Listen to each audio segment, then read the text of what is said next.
Namaskar. I'm Dr. Nalini Avinash Wagmare, working as an associate professor at Devak Maharashtra Vidyapit, Pune.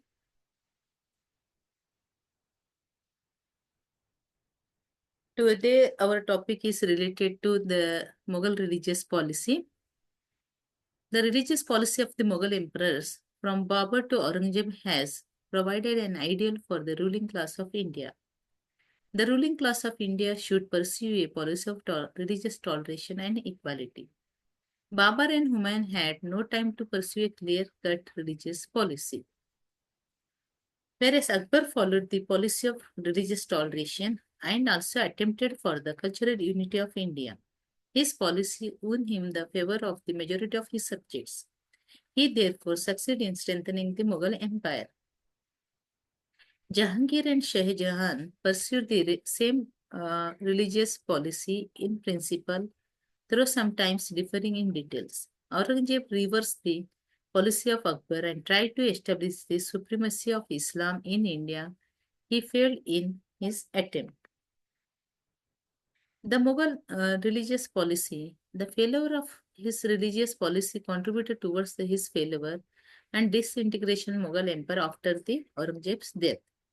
This provides a lesson to Indian ruling class that religious intolerance is against the religious spirit, culture, and way of life of the majority of the Indians.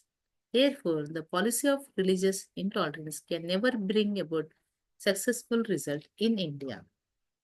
Then let's see one by one the religious policy of these Mughal rulers. First of all, the Babur's religious policy. Babur was a Sunni Muslim. He had complete faith in God, but he was not a Bible. He had agreed to propagate Shia sect among his subjects when he had entered into a treaty with Shah Ismail of Persia. Certainly, Babur exhibited intolerance in India on several occasions.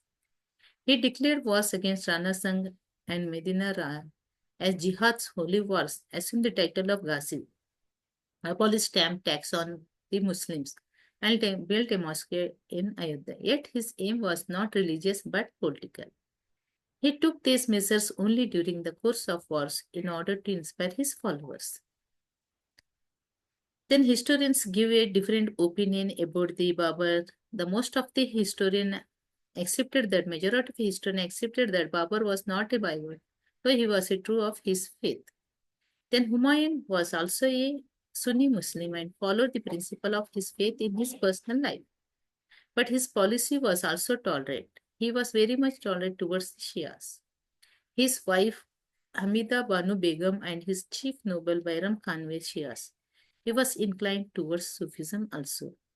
Towards Hindus, of course, he became illiberal during the course of wars and even destroyed the Hindu temples. Yet he adopted no measure against them in times of peace. Sher Shah was an Afghan ruler. Historians have different regarding his religious policy. Srivastava states that Sher Shah's personal feelings and views apart, he was on the whole a tolerant ruler and did think it wise to follow a policy of religious persecution. He left Hindu undisturbed and allowed them to follow their own religions without let him. Sher Shah was even S.R. Sharma Givar expressed his views about Sher Shah's policies. Sher Shah was only a product of his own age as far as his religious policy was concerned. Like Firoz Shah before him, he combined administrative zeal with religious intolerance. His place in history does not depend upon his initiating a policy of religious toleration or neutrality. Personally, Sher Shah practiced the principle of Islam and at times tried to raise the prestige of Islam. He declared jihad against Puranmal of Raisan and ventured the Rajputs by treachery. He destroyed the Hindu temples in Jodhpur and raised a mosque in its place. But again, these incidents are example when he was fighting against the Hindus.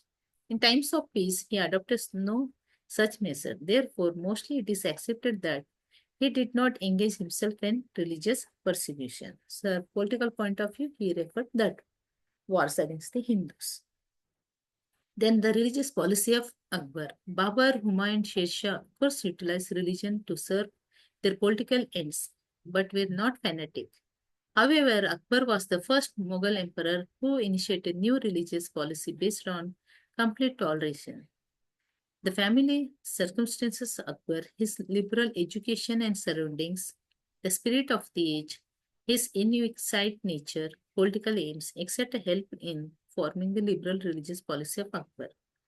In the beginning of his reign, he therefore abolished the slave trade, pilgrim tax, and jizya. In 1575, he constructed the Ibadat Khana at Fatehpur Sikri for the purpose of free religious discussions among Muslim scholars of all sects. But then he found that Muslim scholars quarreled among themselves. He allowed scholars of all other faiths also to participate in the discussion at Ibadat Khana. Thus, by coming in contact with scholars of all faiths, Akbar realized that there was truth in every faith. Akbar friends like Abul Fazl, Faizi, Rajput wives, and relatives also contributed in liberating his views. The political necessity of getting the loyalty of the Rajputs and the Hindus in general convinced Akbar further to pursue a liberal religious policy. Akbar, in 1579, Akbar read his khutbah called by V.A. Smith and Wolsey as an infallibility degree. Akbar permitted people of all faiths to consult their places of worship, celebrate their religious fairs, festivals, get state employment on merit, applied uniform taxation system, started the Hindu practice of Jaroka Darshan, Tuladhana, and celebrated all festivals of the Hindus and Muslims alike at the court. Akbar tried to check the certain social evil practice among the Hindus and Muslims. Contemporary historian Badawi, European scholar like Smith and Heck have blamed Akbar for disrespecting Islam, which is not the correct. Akbar remained a devout Muslim throughout his life. In 1582, Akbar formed the Din-e-Ilahi, members of which were asked to observe certain rules. In Din-e-Ilahi, were further expected to sacrifice property, life, honor, and religion in the service of the emperor, and that determined the grade of a member within the order. Then the religious policy of Akbar was that of complete toleration. Akbar was the first among the emperors of Delhi who pursued such a policy. Then various factors are responsible for Akbar's tolerance and religious policy. Here, his father was Sunni, while his mother and his protector Bayram Khan were Shias. His tutor Abdul Latif had so much liberal religious views, then he was regarded Sunni in Persian, Shia in northern India. His career in began in Punjab, where saints like Guru Nanak had preached equality of Islam and Hinduism. Therefore, Akbar grew up in liberal surroundings which affected his personal views. Besides, 16th century has been regarded as the century of religious revival in the world. India also did not remain behind, and saints of Bhakti and Sufis preached religious tolerance. Here also, H.N. Sinha writes about the Akbar's religious policies.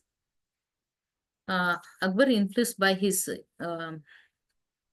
that spirit of age, in the beginning his reign, he abolished the slave trade in 1562, preliminary taxes the Hindus in 1563, even jizya tax removed in 1564. He used to remember God, came in contact with saints, and went on Ajmer and met with the Sufi saint Sheikh Moinuddin Chishti. He also respected very much Sheikh Salim Chishti of Fatehpur Sikri. In 1575, Akbar constructed Ibadat Khana at Fatehpur. Akbar also listened discussion with scholars like Hindus, Parsis, Jains, and Christians. He invited Christian missionaries at Goa and discussed with them. He also discussed with the Hindu and Jain scholars also. He also practice few things where the religious tolerance purpose. He prohibited slaughter of sheep and horses, stopped the hunting, which was his favorite pastime. He also prohibited slaughter of animals for nearly 6 months in a year. Then again, Hindu scholars also contact with him. Akbar developed faith in Hindu principles of karma and transmigration of souls. Akbar friends as well as wives influence on his life, as well as his policy based on equality of all religions, respect to all of them, and faith in truth. Smith also given information about that. To put into practice, he formed the following regulations for all. People of all faiths, Muslims, Hindu, Christian, was allowed to construct buildings for purpose of temple, propagate their faith, celebrate their fairs and festivals. All people who were forcefully converted to Islam were allowed to go back to their own religion. State service were open to them on the basis of merit. Even the some religious texts of Hindus, some like Ramayana, Mahabharata, are also translated into Persia. Then uniform taxation system was applied to all citizens. No social distinction was to be observed among the on the basis of the religion. Everybody was allowed to practice his social tradition, personal values. He, of course, tried to check certain social practices, allowed Hindu widows to remarry, stopped the forcible sati system, marriage among close relatives, fixed marriageable age for boys as 16 and for girls as 14. Tried to check consumption of liquor and provided separate dwelling places to prostitute in the cities. Akbar formed the Dine-Ilahi. Uh, then Abul Fazl became the chief priest of this organization. The man who desired to become the member of this organization would meet the emperor on any Sunday and place his turban at his feet. Akbar then used to give him a gesture upon which the name of God and praise Allah Akbar were engraved. He was thus accepted as a member of order of the emperor himself. So the members of this order observed certain following rules. They saluted each other with the words Allahu Akbar Jalale Jalal. They gave a dinner in their lifetime as against the old practice of giving dinner after one's death. They were expected to give a party on their birthday and to practice charity. They had no. They have to abstain from eating meat as far as possible. They were not marry old women or minor girls. They were expected to try for salvation for worldly desire, observing good conduct and purity. They were expected to sacrifice property, life, honor, and religion in the service of the emperor. The sacrifice these things determine the grades of a member with the order. The sacrifice of this simply meant that the emperor was the sole arbiter of making use of things that were surrendered to him. So these are the few things, Dine Hilai, which is very strict rules and which is not liked by the most of the people of that time. Few only join in Dine Ilahi. Along with Akbar, it was died. Then the uh, S.R. Sharma given opinion about Dine Ilahi. Then we directly go to the religious policy of Jahangir. His religious policy, Jahangir has been placed between his father Akbar and his son Shah Jahan. He had faith in God and observed principles of Islam in a normal way. But he was not a religious man. He did not practice principles of Islam strictly. He came in contact with people of all faiths, which liberalized his views. He believed in the unity of God. He mostly pursued the religious policy of Akbar and gave equal uh, facility to all his subjects without discriminating between them on grounds of religion. The Hindus were not burdened by additional taxation and received services in the state according to merit.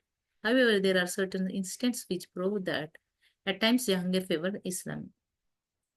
He pursued the Hindus of Rajori in the state of Kashmir because they used to marry Muslim girls and convert them to Hinduism. The same way he got a cow killed after his conquest of Fort of Kangra, threw away the idol of Varha at Ajmer to found close Christian churches when he was at war with the Portuguese.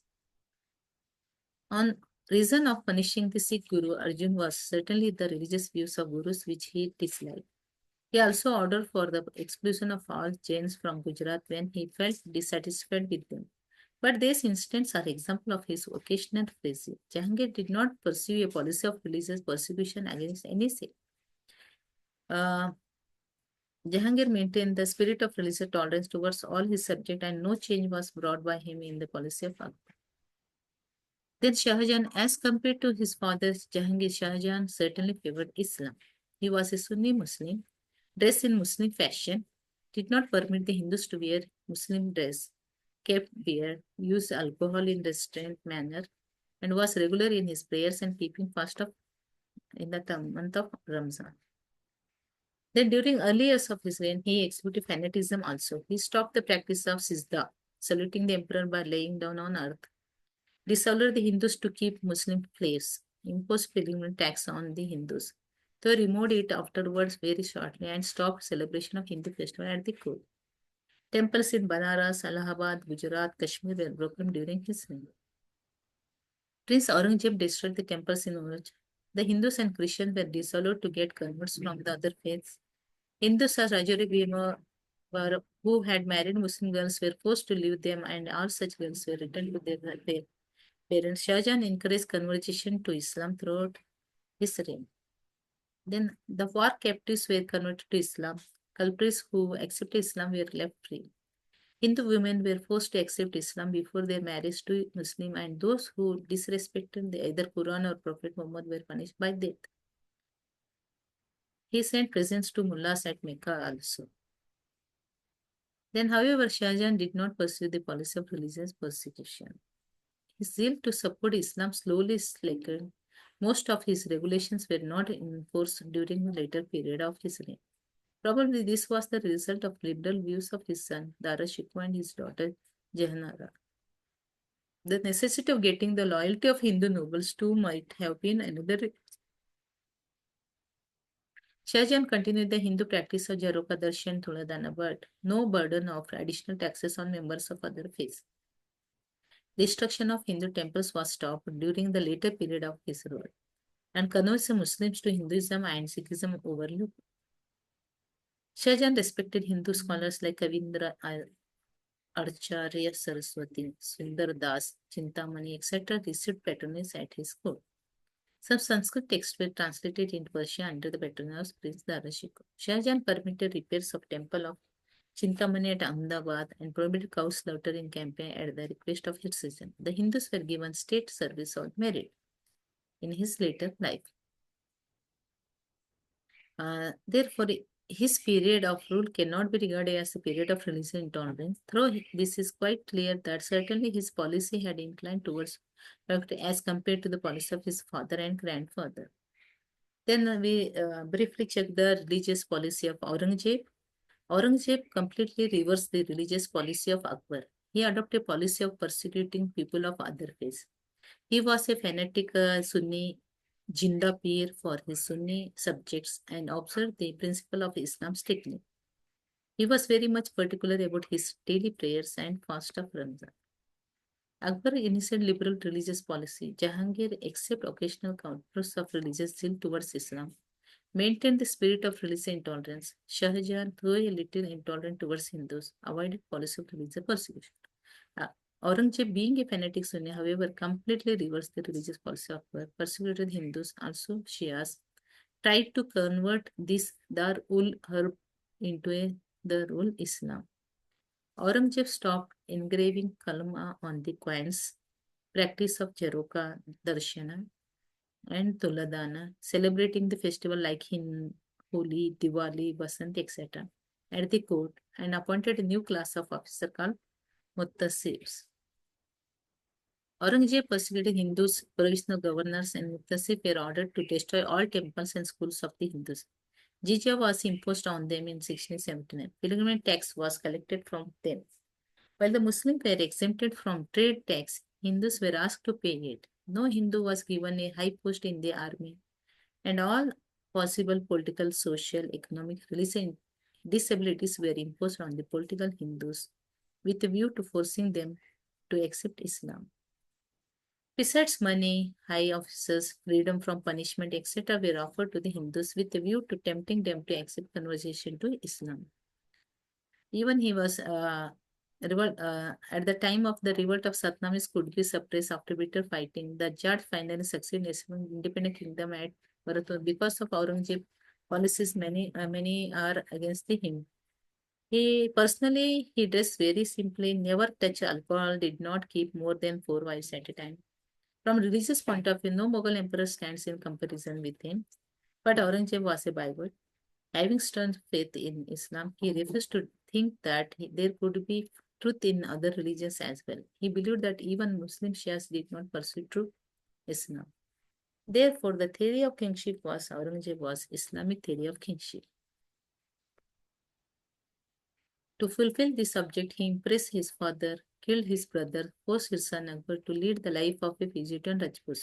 The Sikhs, the Jats, the Marathas revolted, destroyed the Shia states of Bijapur and Golconda, imposed all sorts of economic, social, and religious liabilities on the majority of his subjects, and the Hindus with a view to force them to accept Islam. He believed that the greatest mistake which the Mughal rulers prior to him had committed was that they did not try to establish supremacy of Islam.